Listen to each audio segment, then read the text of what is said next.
উনি আয়না ঘর বানিয়েছে, পৃথিবীর ইতিহাস পাল্টিয়ে দিয়েছে।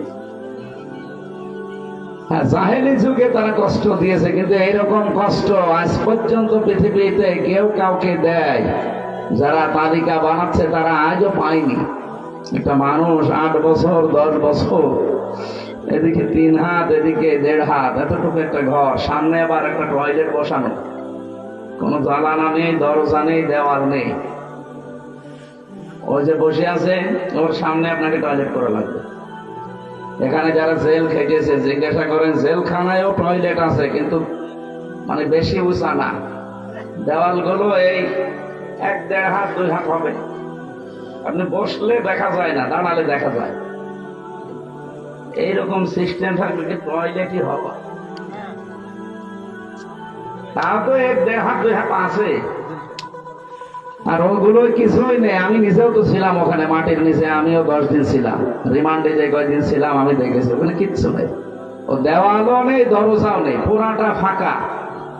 আপনি কি করবেন বসে টয়লেটে? সব ওরা দাঁড়িয়ে দাঁড়িয়ে দেখে। মানবতার সাথে এই যে মহা কৌতুক, এই আয়না ঘরের সাথে সম্পৃক্ত, এই কারণে ওকে নিকৃষ্ট মানুষের তালিকায় দিয়েছি 1 নম্বরে। আসলে 1 নম্বরে থাকা দরকার। অন্যান্য মানুষগুলো অপরাধ করেছে মানবতার সাথে, কিন্তু এত নিচে কেউ নামেনি। 8টা বছর 10টা বছর তার স্ত্রী জানে না যে সে মরে আছে না বেঁচে গেছে। যদি আপনি ধরে মেরে ফেলে বলতেন যে আমি ব্যারিস্টার আরমানকে মেরে ফেলেছি, তাহলে তার বউটা বিয়ে করতে পারতেন না। তার কথা বলে না কেন? আপনার নিজের মেয়ে হোক তো, আপনার জামাই এভাবে 8 বছর 2 বছর 10 বছর নিরুদ্দেশ হয়ে যাক, গুম হয়ে থাক, আপনি দেখেন তো আপনার মেয়ে ঠিকই থাকতে পারে কিনা। 14 জায়গায় বিয়ের জন্য বিভিন্ন জায়গায় খোঁজ লাগাবে যে কবে দেবে না। মানুষের ভেতরে আল্লাহ চাহিদা দিয়েছে, যৌবন দিয়েছে। ব্যারিস্টার আরমানের স্ত্রীর ভেতরে ছিল না? এমন কথা বলে না কেন? এখনো পর্যন্ত অনেকে জালেমের সাফাই গাছে। হ্যাঁ, কি হয়েছে যে বউ পালিয়ে চলে যাওয়া লাগলো? তোমার সাথে তো হয়নি। তোমার বাবারে যদি ওইভাবে 8 বছর 10 বছর আটক করে রাখতো আর না বলতো, তুমি তখন টের পেতে যে কি হয়েছে। একটা মানুষকে নিয়ে যে নিরুদ্দেশ করে রেখে দেয়, জানে না কেউ। আমি বলেছি ভাই মেরে ফেল। এটা আমার ভার্সিটির 2 জন ছেলেকে, শাহ ওলিউল্লাহ আর মোকাদ্দাস ভাই, 2 জনকে নিয়ে গেছে, আজ প্রায় 9 বছর হয়ে গেল। কি অপরাধ তাদের? তারা তো ছাত্র। আপনার 9টা বছর তার মা বাবার কাছে যাওয়া যায় না। আমি একজনের বাবার কাছে গিয়েছিলাম, হাম হাম করে কেঁদে জড়িয়ে ধরে। তারাও এক বাপের এক ছেলে। এই গুম, এই শব্দটা যে কত নিকৃষ্ট আর কত ভয়ঙ্কর! এটা মানুষ বেঁচে আছে আশায় আশায় তাও স্ত্রীর সময় পায় করতে পারে। আমরা দেখছি এখন বিডিআররা 16 বছর পরে কেউ বের হচ্ছে, তার স্ত্রী মাত্র 14 দিনের সংসার এখনো টিকে আছে। সেই মহিলা এই 14 দিনের সংসার করে টিকে আছে, সন্তানাত্ম হয়নি। 16 বছর পার হয়ে গেছে, ও আশায় আছে যে না, আমার হাফিজ আবার আসবে। আপনি নিজেকে ওই জায়গায় দাঁড় করিয়ে বলেন বাস্তবতা কত কঠিন। আমার ম্যাডামকেও তো আমার থেকে 3টা বছর আলাদা করে রেখে দিল। আমার 2টা মেয়ে ছিল, তারাও 3 বছর আলাদাই। পুরা 3 বছর আমি মাত্র একবার দেখেছি তাদের। তাও তো তারা জানতো যে বাইসে আছে, অন্তত হাসিনা পড়িয়ে গেলে হয়তো বের হবে। কিন্তু ব্যারিস্টার আরমানের দিকে তাকান, তার স্ত্রী যুবতী একজন মেয়ে, বিয়েও করতে পারে নাই। স্বামীর আশায় আশায় কাটিয়ে দিয়েছে প্রায় 8 বছর। এই কারণে এই চিন্তা গবেষণা করে ওনারা রিপোর্ট পেশ করেছে যে পৃথিবীতে 1 নাম্বার খারাপ মানুষ, নিকৃষ্ট মানুষ এই মহিলা। আল্লাহ যেন এরকম কিছু সামনে আমাদের আর না দেয়। যাই হোক, বাংলাদেশ অন্তত আয়না ঘর কেউ যেন বানাতে না পারে। এটা আপনি না দেখলে আপনাকে বোঝানো যাবে না, এটা যে কত বড় ভয়ঙ্কর জায়গা। মাটির নিচে এক সুড়ঙ্গ দিয়ে যাওয়া লাগে, কোন জ্বালানা দরজা নেই, ভেন্টিলেটর আছে একটা, আর জ্বালানা তো নেই। দরজা আছে, তা ওই যে লোহার দরজা, ওর সাথে আবার চেন দিয়ে পা আটকিয়ে রাখে। আমার হাতেও তো বাটা ছিল চেন, আমার পেছনে বাটা ছিল। নিকৃষ্ট তালিকায় যাদেরই নাম এসেছে আল্লাহ যেন তাদেরকে ডবল শাস্তি দেয়। এরা যা ক্ষতি করেছে এদের একবার মেরে ফেললে হবে না, এদের 14 বার মারা লাগবে। আর ওদেরকে 14 বার মারবেন, ওদের 14টা জীবন আছে নেই। এরা কি আরম্ভ করেছে? হ্যাঁ, পেছন দিক থেকে ডাক দেন তো, কারা কারা আছেন ডাক দেন। সব বন্ধ করেন, বসেন, পরে আমি ঘন্টাখানেক কথা বলি, এরপরে যা করার করেন। মাহফিল যারা দেয় এরা শোনেন। এক মহিলা সে মাথায় কাপড় ফেলে দিয়ে দৌড়াচ্ছে, তুমি এইভাবে দৌড়া, তোমার গ্রামে মাহফিল দিয়েছে তাই কত নয়, আবার মাথায় কাপড়ও দিয়ে লাগবে। এরা তো তাই কর, আমাদেরকে বসিয়ে দিয়ে ওরা গল্প করছে।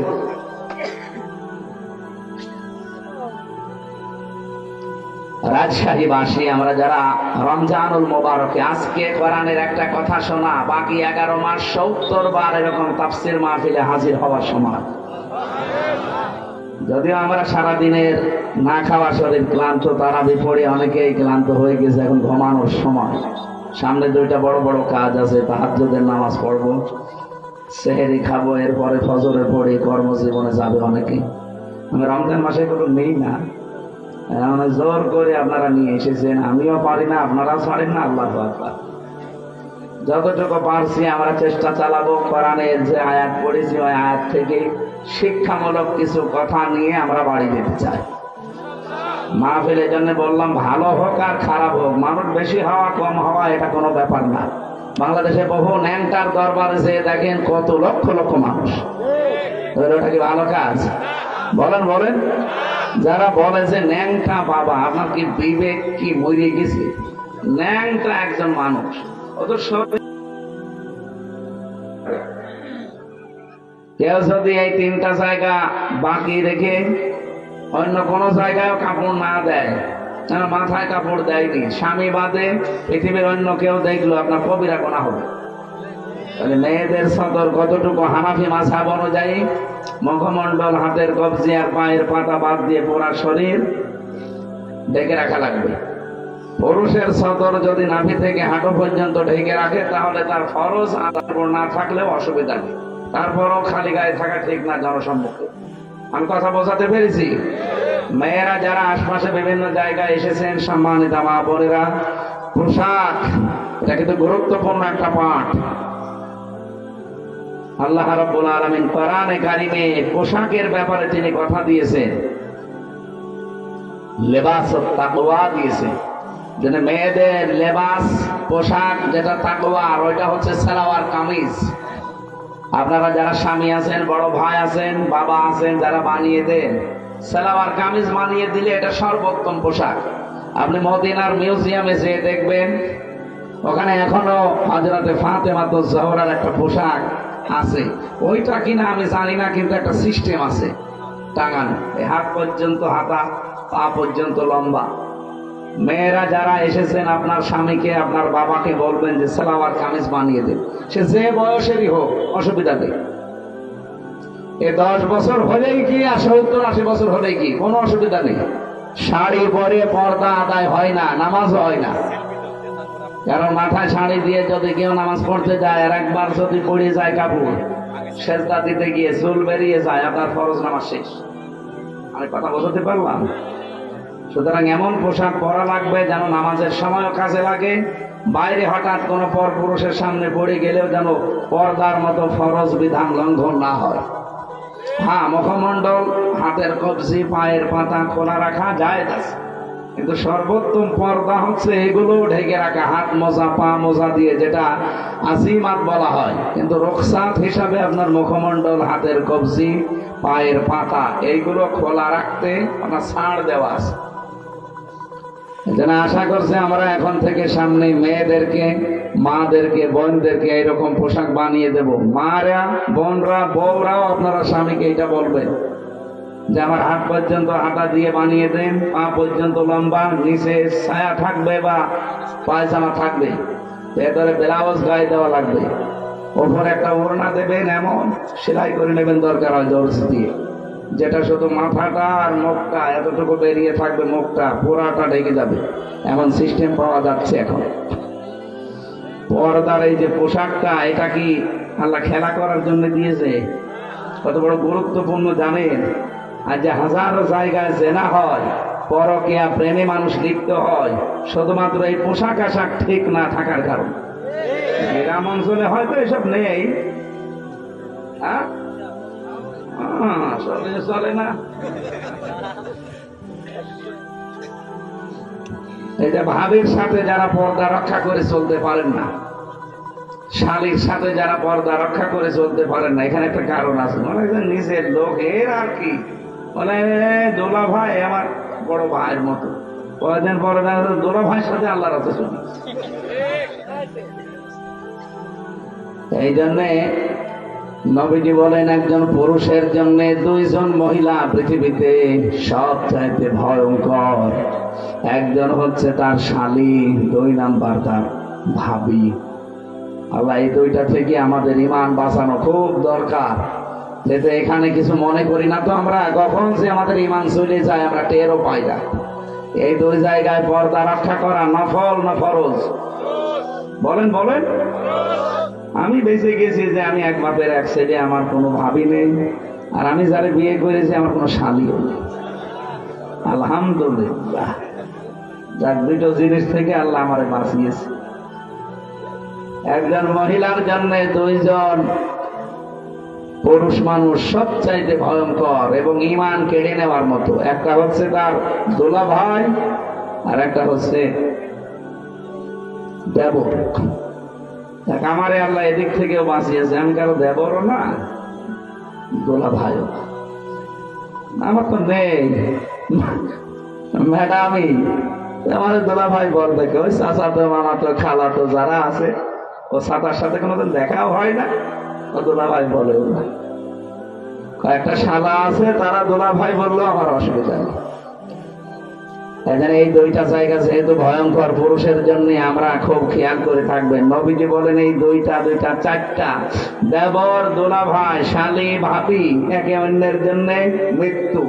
কি বলেন তো? মরণ দেখলে মানুষ যেভাবে ভয় করে চলি, এদের দেখলে ঈমানের খাতির এরকম ভয় করে চলা লাগবে। আল্লাহ আমাকে সহ প্রত্যেককে এটার উপরে আমল করার তৌফিক দেন, বলেন আমিন।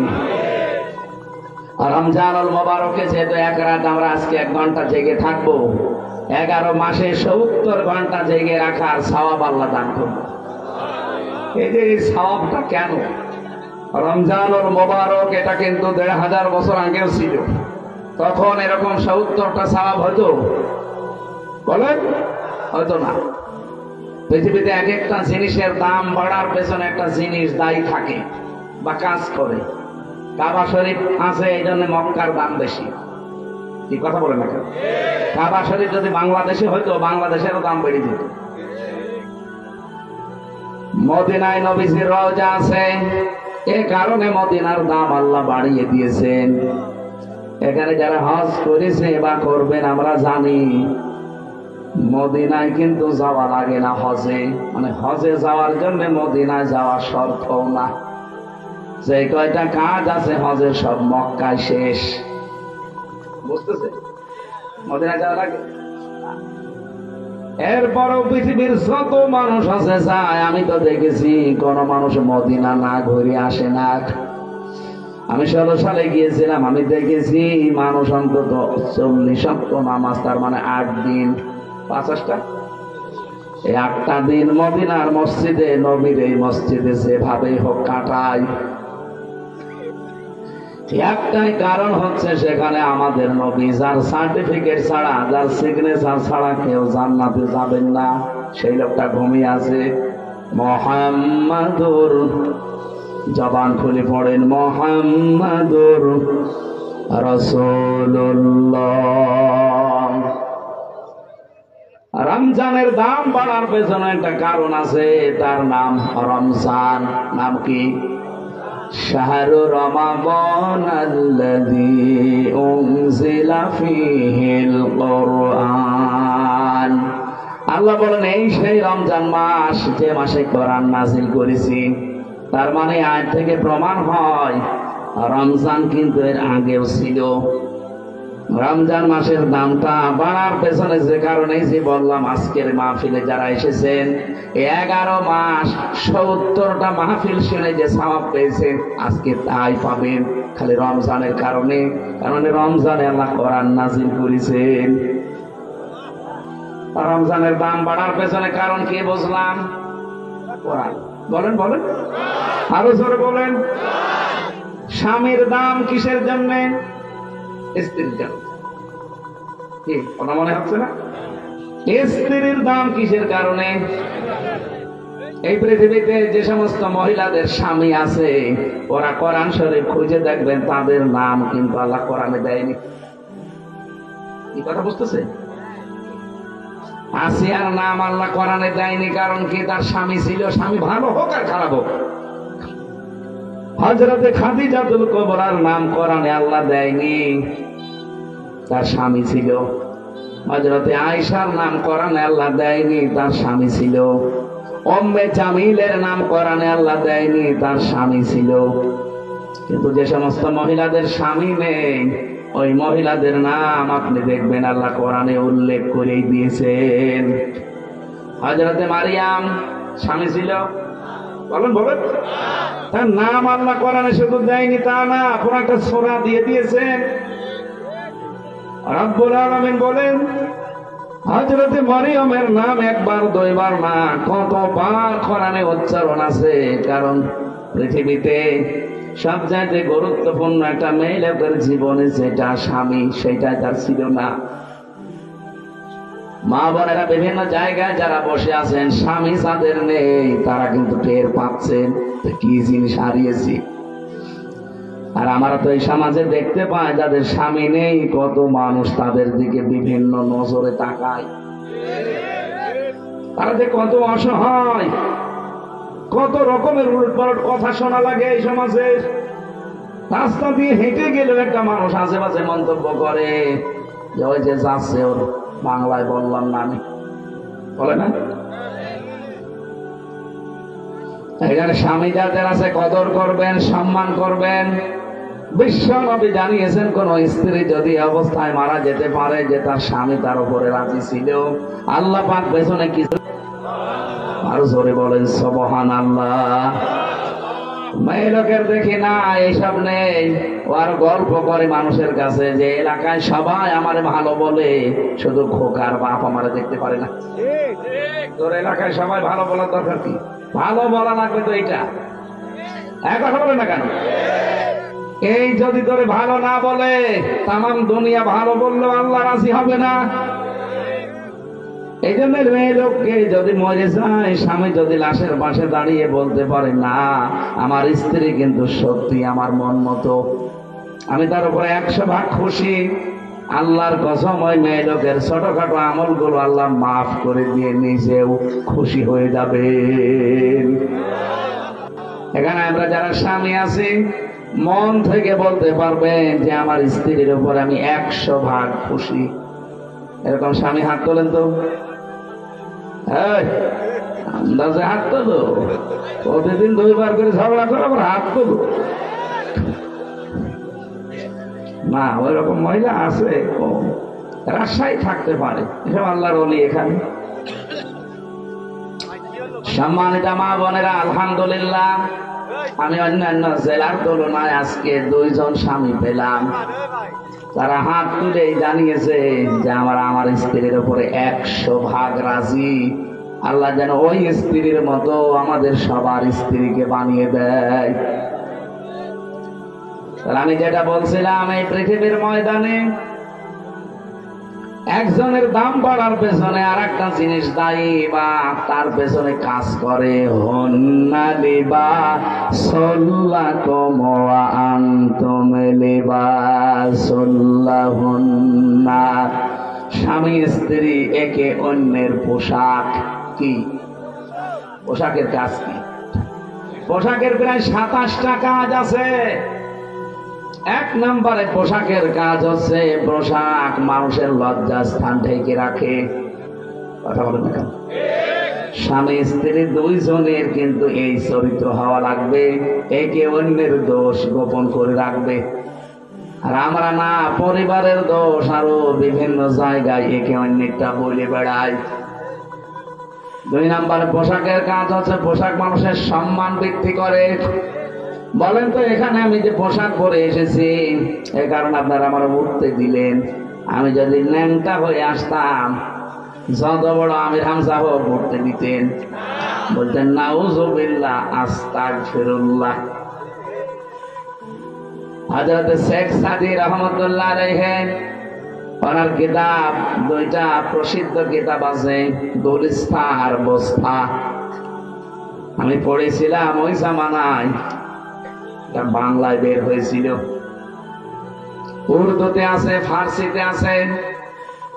ওই সময় যেহেতু উর্দু পড়তাম কওমি মাদ্রাসায়, গুলিস্তা আর বস্তা 2টা বই আমি মাঝে মাঝে পড়েছিলাম। একটা ঘটনা আমার মনে পড়ছে।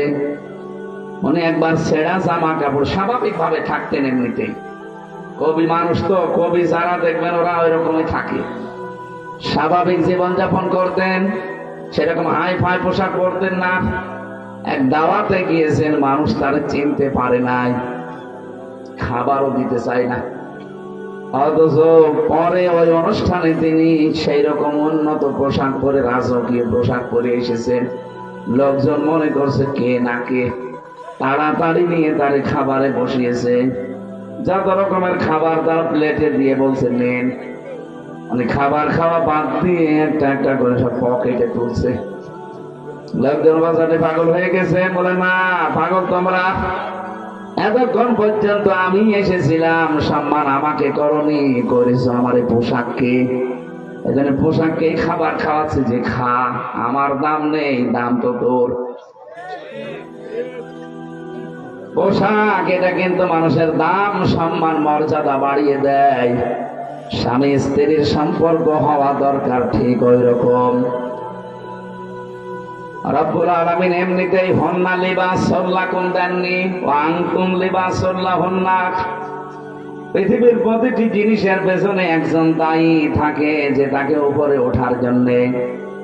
মক্কার দাম যেহেতু কাবার জন্যে, মদিনার দাম নবীজির জন্যে। স্বামী স্ত্রীর দাম স্ত্রী স্বামী, স্বামী স্ত্রীর জন্যে। রমজানুল মুবারকের দাম হচ্ছে কোরআনের জন্যে। রব্বুল আলামিন বলেন, এমন কোরআন আমি দিয়েছি হুদাল লিন্নাস, এটা মানুষকে হেদায়েত দেবে। কোরআনের সেই ক্ষমতা এখন আর নেই। আগেকার জামানায় যারা পীর সাহেব সন্তান, বিভিন্ন দরবারে মানুষ যেত আল্লাহকে পাওয়ার জন্য, তারা কোরআন শরীফ তুলে দিত, এই নেন আল্লাহকে পেয়ে যাবেন। তারা কোরআন পড়তো, বুঝতো আমার আল্লাহর পরিচয় তারা পেয়ে যেত। এখনকার জামানায় দেখি অধিকাংশ দরবারে সিস্টেম আর নেই। এখন গেলে কোরআন শরীফ আর দেয় না, জিকির দেয়, হো হো করবি যা। আপনি ব্রাহ্মণবাড়িয়া, চট্টগ্রাম, বিশেষ করে কুমিল্লা, এই লাইনগুলোতে আপনি যে দেখবেন যত দরবার আছে, অধিকাংশ দরবারে গেলে কোরআন শরীফ দেয় না। আমার তাহেরি ভাই এক পীর, ওখানে লেখা আছে আল্লামা পীর মুফতি গিয়াসউদ্দিন আত-তাহেরি রহমতুল্লাহ, ও তো মরেনি, রহমতুল্লাহ বলা ঠিক হবে না, মাদ্দাজিল্লুহুল আলিয়া।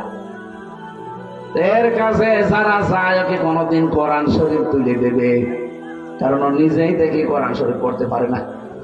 ওর যা তেলাওয়াত, আমার ছোট মেয়েও হাসবে। কি আমি তো নিজে 2-1টা শুনেছি ওনার যা তেলাওয়াতের সিস্টেম। আমার ওই যে ছোট মেয়ে যেটা ফারিহা জান্নাত, ওইটাও হাসবে। এ পড়া হইল, আমার আব্বার পড়া মাঝে মাঝে শুনি তাই হাসা, কি পড়ছে দাদা? কোরআন শরীফ পড়তে হলে যে নিয়ম নীতি গুলো আগে জানা লাগে, ওটা আমার মেয়ে জানে, কিন্তু আমার বাবা জানে না। বাবা এই 64-65 বছর বয়সে এখন আবার নতুন করে আলিফ বা তা সা শিখতেছে। উনি আপনাদের মতো গ্রাম্য মানুষ, কৃষক, এতদিন হয়তো পড়েনি বা সে সময় দেয়নি। এখন এই বুড়ো বয়সে এসে আমি তা তাকিদ দিয়েছে যে পড়াই লাগবে। টাকা পয়সা খরচ হয় কোরআন। যেহেতু রমজানুল মোবারক এসে গেছে, এক মাসে হুজুরকে দরকার হয় আপনি লিখে দেন, এখন পড়তেছে, আশা করছে উনিও পারবে। পীরের দরবারে আগে গেলে তারা কোরআন তুলে দিত, মানুষ পড়ে পেয়েছে তো আল্লাহকে।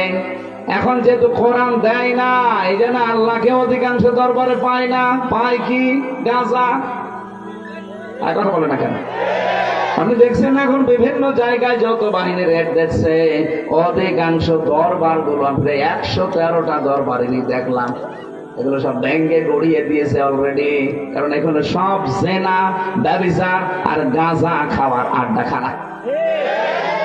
কোরআন শরীফের কোন নিয়ম সেখানে পাওয়া যায় না, তো নাম কিন্তু পীরের দরবার, শাহে দরবার। ওখানে বছরে বছরে ওরস শরীফ হয়, নওরোজ শরীফ হয়, খসরোজ শরীফ হয়, গোসল শরীফ হয়। এক বছর পীর সাহেব গোসল করে না, ওই একদিন এসে গোসল করবে। ওই গোসলের পানি নিয়ে তার মুরিদের মা, বোন, ভাবি যা আছে সবাই আল্লাহর নাম নিয়ে নাকি খায়, বিসমিল্লাহ বলে। নাউযুবিল্লাহ। এক বছর গোসল না করলে আমার মনে হয় ওর কাছে শয়তানও বেরবে না। ওদের কি গন্ধ, পাটা তো কি।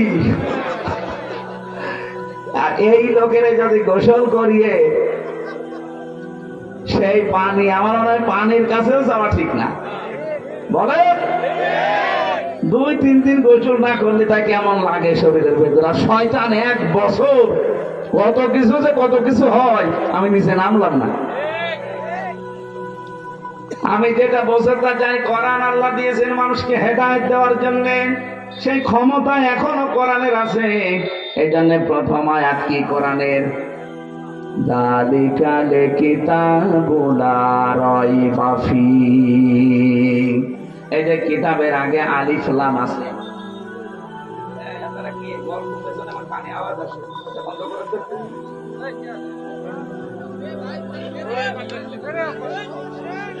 সামনে নিয়ে আসেন, সামনে নিয়ে।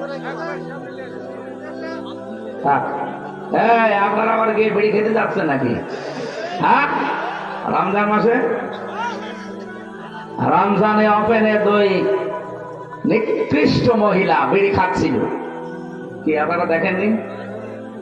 এরা আবার এখন ফতোয়াবাজি করছে। স্বরাষ্ট্র উপদেষ্টার পদত্যাগ চায়। স্বরাষ্ট্র উপদেষ্টা যা বলেছে ঠিক করেছে। পাপ লিখতেছে আপনি রোজার মাসে ধূমপান করবেন, মানে এখনো পর্যন্ত আইন আছে যে 50 টাকা জরিমানা যদি ওপেনে কেউ সিগারেট খায়, বিড়ি খায়। নেই। আর ওরা মেয়ে লোক, ওকে মেয়ে লোক বলা যায়। ওর স্বামী যদি বিড়ি মিড়ি খায় তাও তো একটু হালকা মেনে নেওয়া যায়। আর ও শয়তান মহিলা, ওরে চিরিয়ে ফেলা দরকার শয়তান বলে। আবার সুশীল নাম নিস। এগুলো বাংলাদেশের জন্য সাদাবাস, কোন ছিনতাইকারী, কোন ডাকাত, কোন চোর ধরা পড়ে বিচার লাগবে না, সঙ্গে সঙ্গে বিসমিল্লাহি ওয়া আলা মিল্লাতি রাসূলিল্লাহ বলে মাটি নিচে দিয়ে দেবে। মিনহা খলাকনাকুম বলার দরকার নেই। কারণ এগুলো সমাজের জন্য ক্যান্সার, আর এগুলো করছে কারা আমরা খুব ভালো করে জানি। এই মহিলা পালিয়ে যাওয়ার পর থেকে প্রায় 27টা কলো তৈরি করেছে, কি করে দেশকে অশান্ত করা যায়। যাওয়ার আগে আইসিপি কে বলে গিয়েছিল, আমি যাওয়ার পর 1 মাসের ভেতরে বাংলাদেশের অবস্থা এমন করবা যেন দাঁড়িয়ে থাকতে না পারে। শয়তান, ওখানে মহিলা শয়তান, শয়তান মহিলা। আমরা কোরআনে কারিমে সূরা ইউসুফের তাফসীর পড়েছি, শয়তান 2 প্রকার, একটা মানুষ শয়তান আর একটা জিন শয়তান। কি? এই মানুষ শয়তানের ভেতরে আবার 2 প্রকার, একটা পুরুষ শয়তান, একটা মহিলা শয়তান। মহিলা শয়তান এত ভয়ঙ্কর, কোরআনে কারিমে আল্লাহ যেখানে মহিলাদের চক্রান্তের কথা দিয়েছেন সেখানে এমন নাম দিয়েছেন, ইন্না কাইদা কুন্না আযীম। আল্লাহ বলেন মেয়েদের চক্রান্ত বড় ভয়ঙ্কর।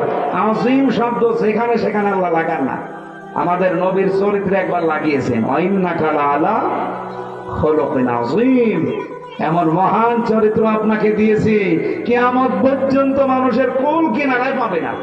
এই জন্য আযীম এটা আল্লাহর নাম, যেখানে সেখানে আল্লাহ দেয় না। অথচ মেয়েদের চক্রান্ত, এই কথা বলতে গিয়ে আমার আল্লাহ এটা যদিও জুলাইখার নামে নাজিল হওয়া, কিন্তু কায়দা কন্যা এটা কিন্তু বহু বছর। এই কথা বুঝতেছে? এই বহু বচন দেওয়ার কারণ কি? কারণ জুলাইখাই শুধু শেষ না, যুগে যুগে জুলাইখার এরকম হাজারো ভাই বোন আসবে দুনিয়ায়। কে বলেন? জুলাইখা যেমন ষড়যন্ত্র করেছিল নবীর বিরুদ্ধে, জুলাইখার বোন যারা আসবে কিয়ামত পর্যন্ত এরাও ষড়যন্ত্র করবে নবীর ওয়ারিসদের বিরুদ্ধে। সেরকম জুলাইখা আমরা একটা পেয়েছিলাম। আলেমদের নামে বদনাম দিয়েছে, আলেমরা নাকি ধর্ষক। আল্লামা সাইদির নামে পর্যন্ত ধর্ষণ মামলা হয়েছে। যেই মহিলাকে সাজিয়ে নিয়ে এসেছিল পিরোজপুর থেকে, যে বলবেন যে আমাকে ধর্ষণ করেছে, অ্যাডভোকেট তাজুল ইসলাম আদালতে জিজ্ঞাসাও করেছে যে মেয়ে আপনাকে কি মাওলানা সাইদি ধর্ষণ করেছে? বলছে জি হ্যাঁ। আপনার ওই সময় বয়স কত ছিল? আপনি জন্ম তারিখ বলেন। বলছে 1975 সালে আমার জন্ম। ধর্ষিতা হয়েছেন কত সালে? 1971 সালে। অ্যাডভোকেট তাজুল ইসলাম বলেছিল যে মাননীয় আদালত তাড়াতাড়ি পয়েন্টটা লিখেন, এ মহিলার জন্ম 75-এ, ধর্ষিতা হয়েছে 71-এ। ওইটা কি রুহের জগতে? ওই দিনই মামলা ঢিসমিস হয়ে যাওয়ার কথা না? করবে কে? বানানো তো সব বানানো, হাসিনার সব বানানো, বিচার ব্যবস্থাও বানানো, বিচারপতিও বানানো, প্রসিকিউটরও বানানো, সাক্ষীও বানানো, বাদীও বানানো, সব বানানো, মহিলাও বানানো। নাই তো 75-এ জন্ম নিয়ে 71-এ ধর্ষিতা হয়? ওটা হলে নাই রুহের জগতে হতে পারে, কিন্তু মামলাটা রেশমেশ হয়নি। কারণ বিচারপতি যারা বানিয়ে রেখেছিল কালা মানি, ওর বিসি উড়িয়ে গেছে, ওর বিসি উড়িয়ে দিয়েছে। সিলেটের মানুষেরা পালিয়ে যাচ্ছিল, আমার সামনে পড়লে আমি গোড়া থেকে কেটে দিতাম।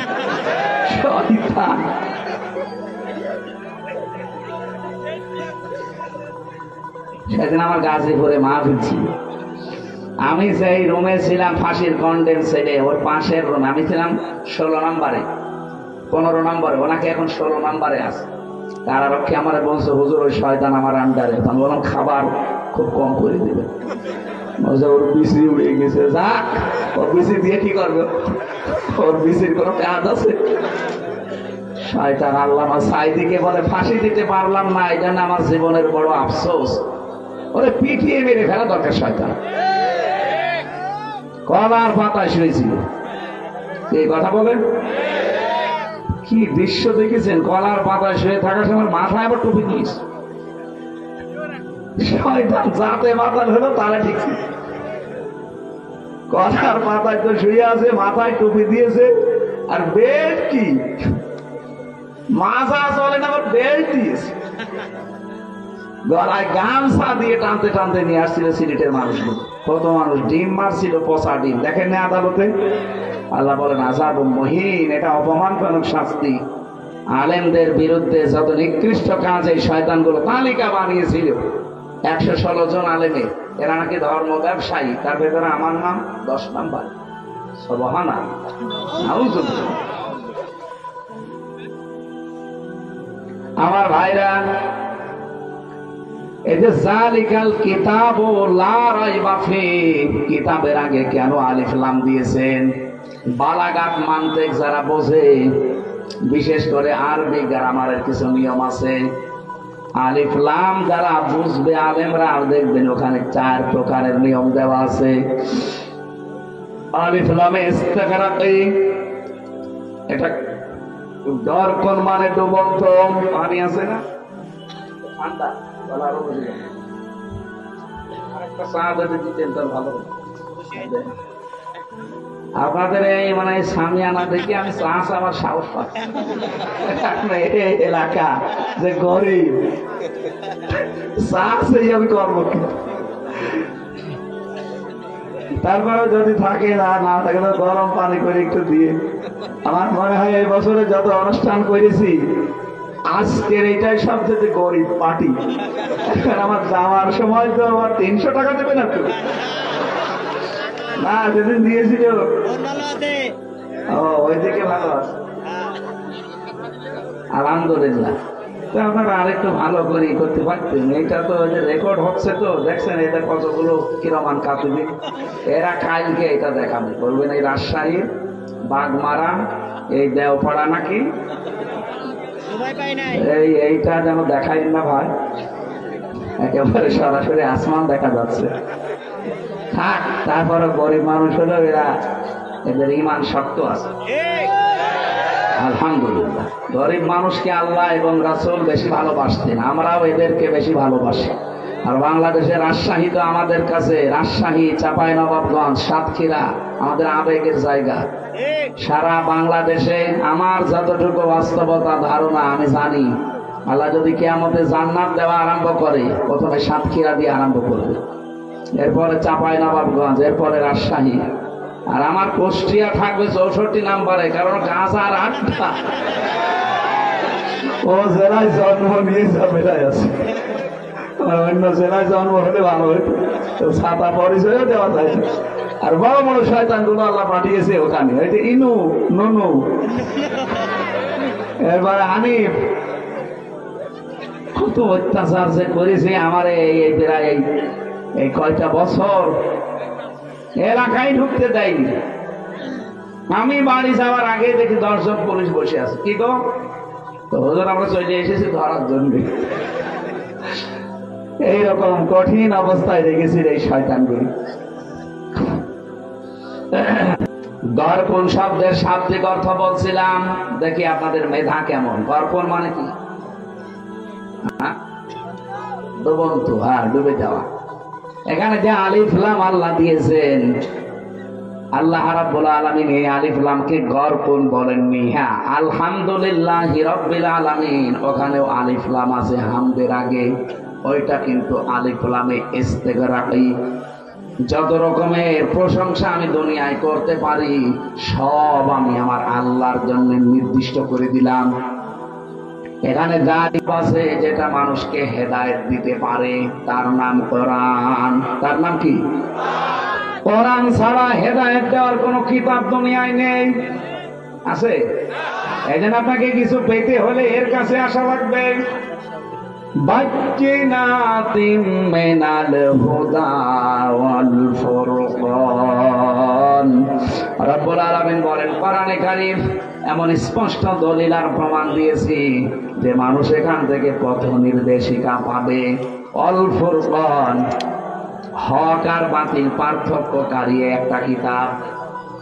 রাজশাহীবাসী, আপনি যদি এই রমজানে কোরআন পেলেন, রোজা রাখলেন, বাকি সামনের জীবনে যদি হক আর বাতিল পার্থক্য করে জীবন কাটাতে না পারেন, আপনার কাছে রমজান আসা না আসা সমান।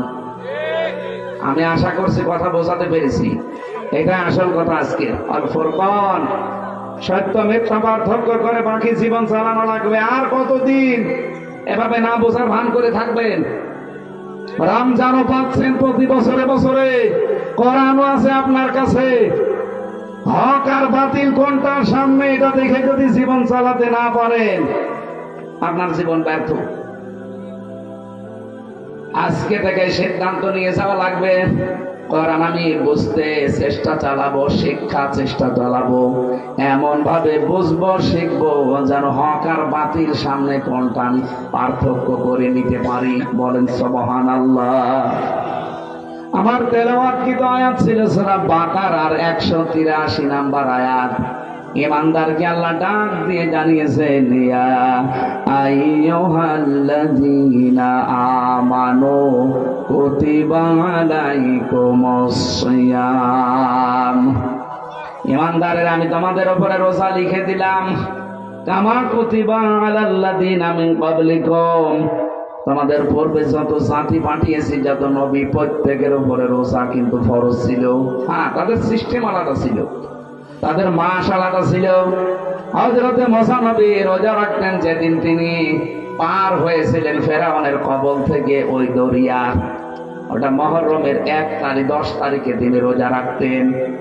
হযরতে ইব্রাহিম আলাইহিস সালাম রোজা রাখতেন, যিনি আগুন থেকে মুক্ত হয়েছিলেন মুহররমের 10 তারিখে। হযরতে নূহ আলাইহিস সালাম রোজা রাখতেন যেই দিন তিনি যদি পাহাড়ে তার নৌকা তার কিস্তি ভেড়াতে পেরেছিলেন মুহররমের 10 তারিখে।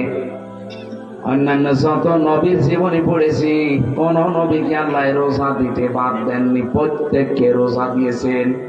হয়তো তাদের বছরে 1 দিন 2 দিন 3 দিন এরকম ছিল, আমাদেরকে আমার আল্লাহ রোজা দিয়েছেন বছরে 1 2 3 3 দিন না 1 মাস। কতদিন? এটার যতগুলো উপকার আছে তার অন্যতম উপকার হচ্ছে অটোফেজি। নাম শুনেছেন? অটোফেজি 2017 সালে আবিষ্কার করেছে।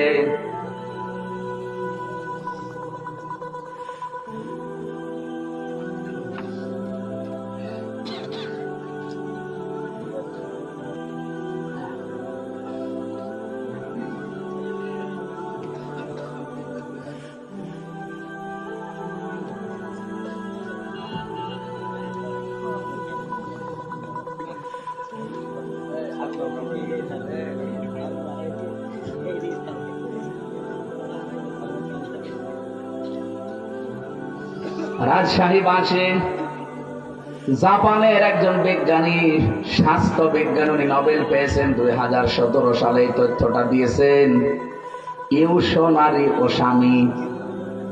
এই লোকটা জানিয়েছে আমাদের শরীরের ভেতরে 2 কোটি কোষ আছে। একাধারে যদি মানুষ 12 মাস খাবার খেতেই থাকে, বন্ধ না করে খাবার খাওয়া, তাহলে এই শরীরের ভেতরে আরো আশপাশে কিছু বৃদ্ধি হয় কোষ। এই যে ফসল যারা চাষ করে, ফসলে আমার মনে হয় কত কিছু দেওয়ার পরও ফসল ভালো হয় না, কিন্তু পরগাছা আগাছা ওকে কিছু দেওয়া লাগে, এমনি বাড়তে থাকে শরীরের ভেতরে। ঠিক কোষ আল্লাহ দিয়েছেন 2 কোটি, এগুলো আমাদের শরীরকে কন্ট্রোল করে। কারণ রক্ত আছে আমার শরীরে, আপনার শরীরে 5 কেজি থেকে 5.5 কেজি। এই 5.5 কেজি রক্তকে পুরা শরীরে কন্ট্রোল করছে। এই কোষগুলো যদি না থাকে 5 প্রকার ক্যান্সার দেখা দেবে যদি ওই কোষ বৃদ্ধি হতেই থাকে। 2 নম্বরে টিউমার বৃদ্ধি হবে।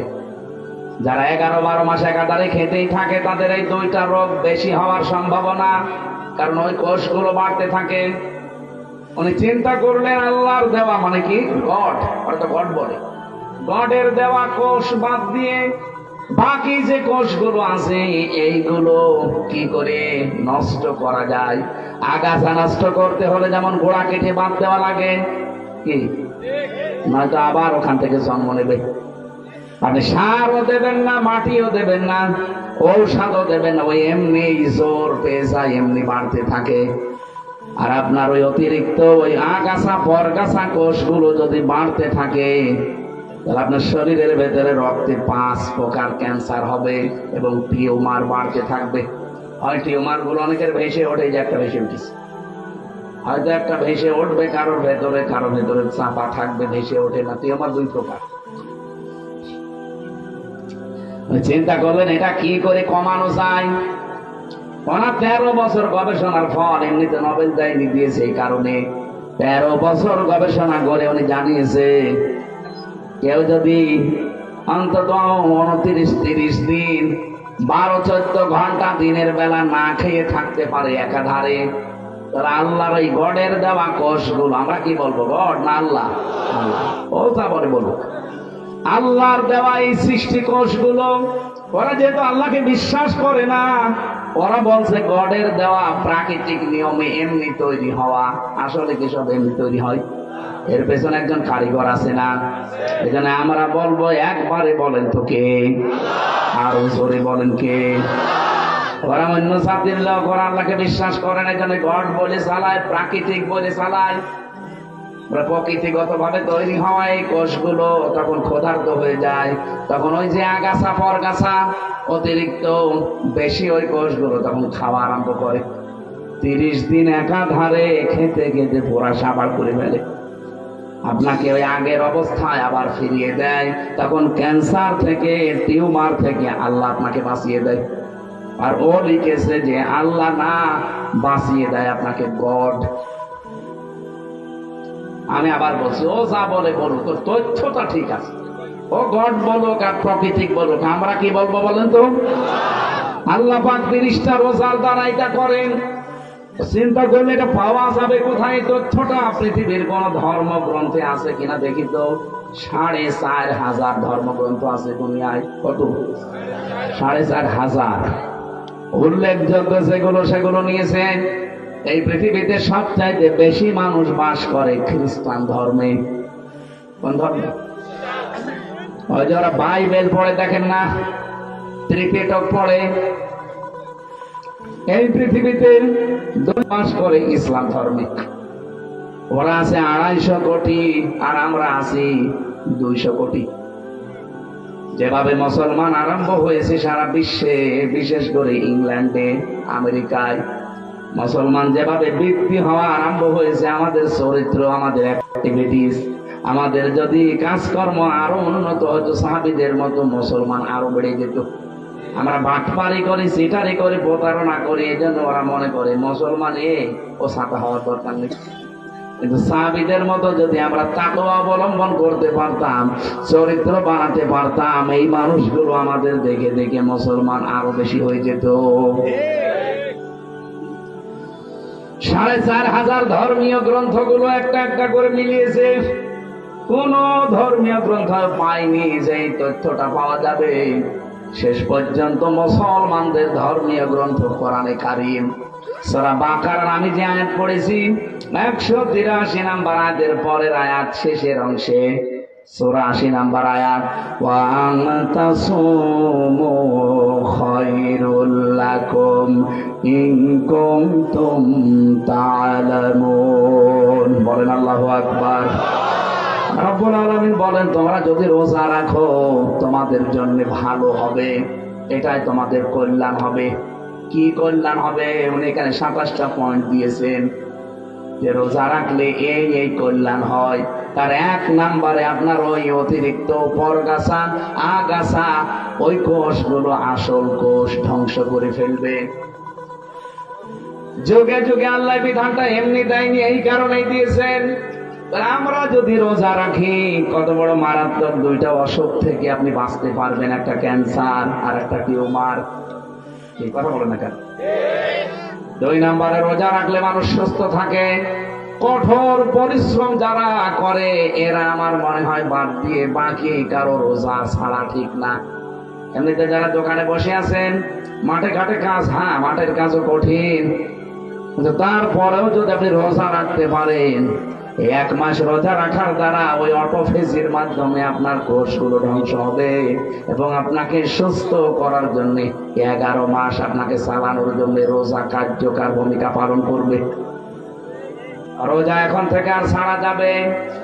কত মানুষ দোহাই দেয়, হুজুর আমার গ্যাস, আমি রাখতে পারি না, এটা একটা শয়তান। রোজা রাখলে তোর গ্যাস ভালো হবে।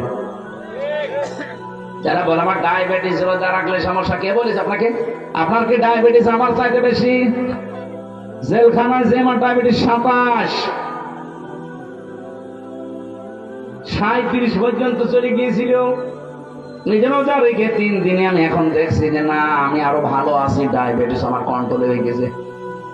এজন্য রোজা রাখলে বিজ্ঞান প্রমাণ করছে, কেউ যদি 12-14 ঘন্টা দিনের বেলায় না খেয়ে থাকতে পারে, তার ডায়াবেটিসও কন্ট্রোল হয়ে যায়। আল্লাহ কি এমন যে এমন বিধান উনি দিয়েছে যেটা আমাদের শরীরের সাথে মানাবে না? না, এই জন্য উনি বুঝে শুনে দিয়েছেন এই বিধানটা, যেহেতু শুধু আমাদের উপরে না, আমাদের পূর্বে যত জাতি আল্লাহ পাঠিয়েছে সবার উপরে এইটা ছিল। আমাদের উপরেও ছিল, কিন্তু 1 মাস না 6 মাস। আল্লাহ পাক বলেন, আমার নবী যখন এসেছিল আমি তাকে 6 মাস রোজা দিয়েছি। উনি তো আনন্দে যে 6 মাস রোজা পেয়েছি। অন্যান্য উম্মতেরা মাত্র 1টা পেয়েছিল বছরে, আর আমরা মুসানবীর সাথে দেখা 6ষ্ঠ আসমানে মেরাজ থেকে আসার সময় বলে, না আপনি ফিরে যান, আপনার উম্মতরা পারবে না, আপনার উম্মতেরা পারবে না। আমার উম্মত এত শক্তিশালী ছিল, তারা পাহাড় কেটে কেটে ঘর বানাতো, তারা 900 বছর 1000 বছর হায়াত পেত। আর আপনার উম্মত মাত্র 60-70 বছর বাঁচে, তা লাস্টিং করে না। যত ভেজাল খাবার এখন আমাদের ভেতরে ঢুকতেছে, এই ভেজাল খাবার খেয়ে আমার মনে হয় 60-70 না 40 বছরে আমরা 80 বছরের মতো হয়ে যাচ্ছে। যেহেতু মনে চলে আসলো, যারা ভেজাল দিচ্ছেন খাদ্যে, ফরমালিন দেন, ঔষধ লাগান, এটার দ্বারা যাদের স্বাস্থ্যহানি হয়, বিভিন্ন অঙ্গ প্রত্যঙ্গ নষ্ট হয়ে যায় খাবার খেয়ে, কিয়ামতে আপনি খুনি আসামি হয়ে উঠবেন। কারণ এগুলো একটা মানুষ মারার একটা কারণ। হয়তো সরাসরি মারছেন না, অন্য লাইনে আপনি মেরে ফেলছেন মানুষকে। কথা বলেন না কেন? যারা এই যে ফলের ব্যবসা করেন, ফলে কত কিছু দিয়ে তাজা করে রাখেন, তরকারির ব্যবসা করেন, তরকারিতে কত কিছু দিয়ে তাজা করে রাখেন, ওই তরকারি ওই ফল আপনার ছেলেকে আপনি খাওয়াবে, আপনার মেয়েকে খাওয়াবেন? আপনি ওই সময় তো খাওয়াতে চান না। বাকি বলুন তো, যারা ক্রেতা তারা তো আপনার ছেলে মেয়ের মতো মনে করা লাগবে। এই জন্য যে মানুষগুলো এই যে রমজান এসেছে, পণ্যের দাম বাড়িয়ে ক্রাইসিস তৈরি করে, আপনার নামাজ রোজা তারাবি কিচ্ছু কবুল হচ্ছে না, সব মাঠে মারা যাচ্ছে। যদি কবুল হয় তাহলে সূরা আরাফের আয়াতগুলো মিথ্যা হয়ে যাবে। হযরত সালেহ আলাইহিস সালাম, সালেহ না শুআয়ব আলাইহিস সালাম, তার জামানার মানুষদেরকে আল্লাহ ধ্বংসই করেছিলেন এই খাদ্যে ভেজাল দেওয়া আর ওজনে কম বেশি করার কারণে। বাংলাদেশে অনেক উম্মতের ভেতরে এটা এখন নেই, ওজনে কম বেশি। বলেন বলেন, কি যে আছে ওর হাতের ভেতরে, এরকম করে 1 কেজি 1.5 কেজি হয়ে যায়। আবার নামাজ পড়তে যায় 5 ওয়াক্ত জায়গায় 6 ওয়াক্ত মিলে পড়ে না। আপনার নামাজ পড়তে কে বলেছে? আপনাকে নামাজ পড়ার অর্থই হচ্ছে আপনি ওজনে যেন কম বেশি না করেন, খাদ্যে যেন ভেজাল না দেন, জমিনের আইল যেন না ঠেলেন। সারা জমিন 1-1.5 বিঘা 2 বিঘা চাষ করছে ভালো, আইলের কাছে গেলে ওর নাঙ্গলের মাথাও খারাপ, ওর মাথাও খারাপ। মানে এমন চিকন করে মনে হচ্ছে যে বুল সিরাপ বানিয়ে ফেলেছে আইল। আরে ভাই, আইলটা একটু তো বড় করে রাখা দরকার, 2 জনে ছাড় দিয়ে যেন মানুষ একটা হেঁটে যেতে পারে, একটা সীমানা পিলার। ওইটা জোর করে করে কাটতে কাটতে যদি চিকন বানিয়ে ফেলেন, যতটুকু বেশি করেছেন যদি 1 বিগত হয়ে যায়, কিয়ামতে এরকম জমির 7টা মাথার উপরে চাপিয়ে দেবে, তখন নেন কত লাগে। আমরা এখন থেকে সিদ্ধান্ত নেব, খাদ্যে ভেজাল আজকে থেকে বন্ধ হবে। আর যারা এগুলো করছে, এত কড়াকড়ি করা দরকার তাদের উপরে, কারণ তারা মানুষ হত্যা করার স্বামী। কথা বলেন না কেন? খাদ্যে ভেজাল দেওয়া, ফরমালিন দেওয়া, ঔষধ দেওয়া, এবং যারা পণ্যগুলো ক্রাইসিস করে তৈরি করে আটক করে রেখে, এই রোজার মাস আসলে মানুষ এগুলো বেশি করে। আমি বিশ্বের অন্যান্য দেশের সাথে মিলালাম, তারা মুসলমানেরা রোজার মাস আসলে অন্য মাসে যদি 100 টাকা কেজি থাকে, রোজার মাস হলে 70 টাকা করে দেয়। আর এই দেশে যদি 70 থাকে, রোজার মাস হলে 100 টাকা করে। আপনার এত দরকার, লাভ ক্ষতি এটার আসল মালিককে? আরো জোরে বলেন। আমরা তো এটা মনে করি না, তাহলে রোজার মাসে রোজাদারদের, আল্লাহর বান্দা বান্দীদের কষ্ট দেওয়ার জন্য বাড়িয়ে দিতাম না। মনে করি না আমার লাভ বেশি করা লাগবে। আরে ভাই, লাভ আপনার হবে 170-এর জায়গায় 100 টাকা, 70-এর জায়গায় 100 টাকা নিয়ে আসবেন, এদিকে আর এক রাস্তা খুলে দেবে আল্লাহ, 200 টাকা চলে যাবে। মাথার ভেতরে যেগুলো আছে, একটা যদি নাট বল্টু ঢিল হয়ে যায়, আপনি টের পাচ্ছেন, শেষে 100 না, ওইরকম 1000-100 যাবে। কম্পিউটারে দেখলাম মাথার ভেতরে আছে ফ্রন্টাল লব, অক্সিপিটাল লব, প্যারাইটাল লব, টেম্পোরাল লব, মোটর কর্টেক্স, সেন্সরি কর্টেক্স, লব 70,000 তার দিয়ে, রগ দিয়ে আল্লাহ পুরা মাথাটা পুরা শরীরের সাথে কন্ট্রোল করছে। বিজ্ঞান এখন দেখাচ্ছে যদি একটা তার অকেজে হয়ে যায়, হামসা পাগল হয়ে যাব, নিজের পায়খানা নিজে খাবে। আপনি কার দিকে ভরসা করে জোর করেন বলেন? আল্লাহর বিধান বাদ দিয়ে আপনি আন্দাজে উপায় করছেন, এগুলো থাকবে? থাকবে না।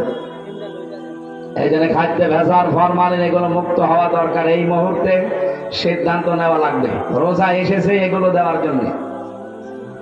কামা কুতিবা আলাল্লাযীনা মিন ক্বাবলিকুম, এর পূর্বে যত জাতি তাদেরকে রোজার এই শিক্ষায় ছিল। নবীজি বললেন আমি তো আনন্দেই ছিলাম। মুসা নবী আমাকে বলছে আপনি কমান, পারবেন আপনার উম্মত। আমি বারবার গিয়েছি, আল্লাহ কমিয়েছে, শেষে 1 মাস। মুসা নবী আবার বলছে যান, আবার কমান। না, আমার লজ্জা করে, যা নিয়েছি এইটাই হোক। সঙ্গে সঙ্গে জিবরাইল এসে বলে, হে রাসূল, আল্লাহ কিন্তু 1 মাসই রোজা লিখে দিয়েছিলেন। আল্লাহ যেটা লেখে ওটা কি পরিবর্তন হয়? যেহেতু আপনার কনসিডারের কারণে আল্লাহ কমিয়ে দিয়েছে, কিন্তু পরিবর্তন হবে। ওরা যদি 1 মাস হক আদায় করে রোজা রাখতে পারে, মহান আল্লাহ তাদেরকে 6 মাস রোজা রাখার সওয়াব দিয়ে দেবেন। হাদিস, বিশ্ব নবী বলেন, ওই লোকটার রোজায় আল্লাহর কোনো দরকার নেই যে লোকটা রোজা রেখেও মিথ্যা কথা ছাড়তে পারে না। এদেশে তো নেই। আমরা নিজেদেরকে এখন থেকে কন্ট্রোল করবো না। আল্লাহ তাত্তাকুন, তাকওয়া যেন অর্জন হয়। রোজা রাখার দ্বারা যেটা আপনি দেখান আমার আল্লাহকে, অন্যান্য ইবাদতেও এইটাই দেখাবেন। আল্লাহ কম বেশি সবাইকে এই আয়াতের উপরে তাদের জীবন চালানোর তৌফিক যেন দান করেন, বলেন আমিন। এই বিধানটা মানতে গিয়ে কত কন্ট্রোল ভাবে মানুষ চলে। কেউ না দেখলে আল্লাহ দেখছে, এই ভয়ে কোনো হারাম জিনিস খেতেও চায় না। গুরুত্বপূর্ণ থেকে আল্লাহ বাঁচাবে রোজার দ্বারা। 2 নম্বরে, বিপদে পড়ে সাহায্য পাঠাবে, আপনার ধারণাও নেই যে এখান থেকে সাহায্য আসতে পারে। এরকম প্রায় 9টা বিষয় আমি কোরআনে পড়েছি। এই জন্য আমরা রোজা রাখার দ্বারা এগুলো পেতে চাই, যেহেতু সামনে 11:30 বাজে।